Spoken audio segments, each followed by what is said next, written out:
Okay, welcome. This is Kalle from Sweden, and if you happen to find this video, I just want to tell you that this is absolutely no fancy stuff at all.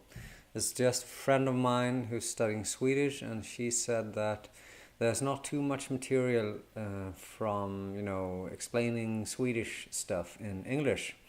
So this is my ultra low budget way of just try to give some material for the one who's interested. So I'm going to talk about or give a few examples of something called partikelverb in Swedish. Partikelverb. You see it here. Partikelverb.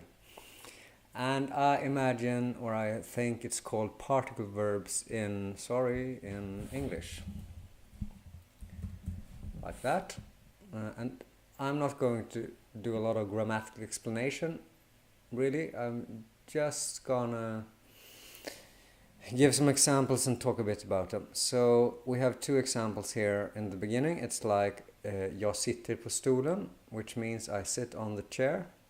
And then we have jag sätter på ugnen.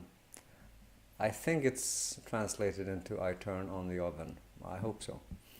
But if you see here, I did a little line here to mark the stress, the main stress of the sentence. So in the first case you have jag sitter på stolen. But here you see that the preposition is stressed, which is the sign of a particle verb, a partikelverb.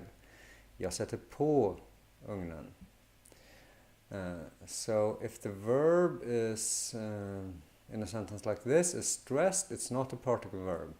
And if the preposition is stressed, på in this case, it means it's a particle verb, and then you can suspect that this expressions here, sätter på, might not mean exactly what you think. Like sätter is like that you put something, but sätter på, it means that you turn on some electrical device or something like that. So just repeat them so the key is actually pronunciation, and you can't really tell the two apart just from looking at the writing.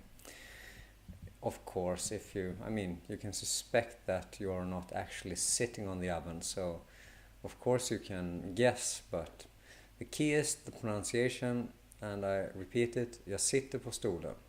Jag sitter på stolen. And here, jag sätter på ugnen. Jag sätter på ugnen. Okay, next example. Jag tittar på TV. I look at TV. Yeah. Jag tittar på TV. But the second example. Jag tittar på när du lagar mat. I'm watching when you are cooking. So that means that you are like more intentively like looking or watching something happening.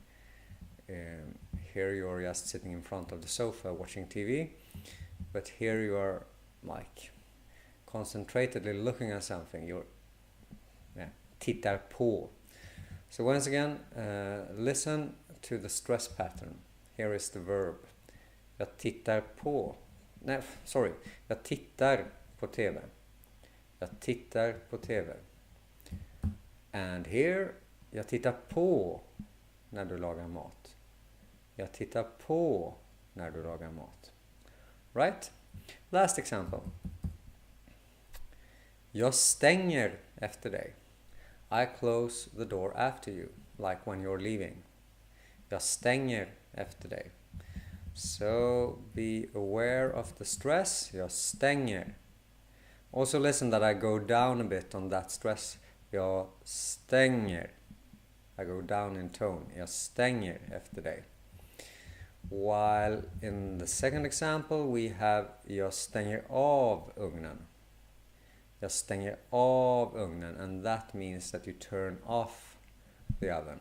So you have the contradiction or whatever to jag sätter på when you turn something like an electrical device on. Jag sätter på. And then when you turn it off, you say in Swedish, jag stänger av. Jag stänger av. En gång till. Jag stänger efter dig. Jag stänger av ugnen.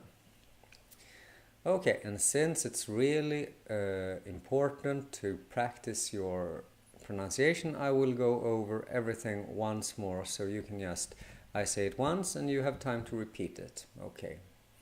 So first, partikelverb i svenska. Jag sitter på stolen. Jag sätter på ugnen. Jag tittar på TV. Jag tittar på när du lagar mat. Jag stänger efter dig. Jag stänger av ugnen. Okay, that was it. So if you happen to find this and you find it useful, I think this took about 5 minutes for me to record, so it's just a very simple way to share some examples of Swedish that might be a little bit tricky. So feel free to comment below and just say that. Could you explain this, or could you give an example of this? And if I have time, I try to record a little video like this to show you how Swedish works.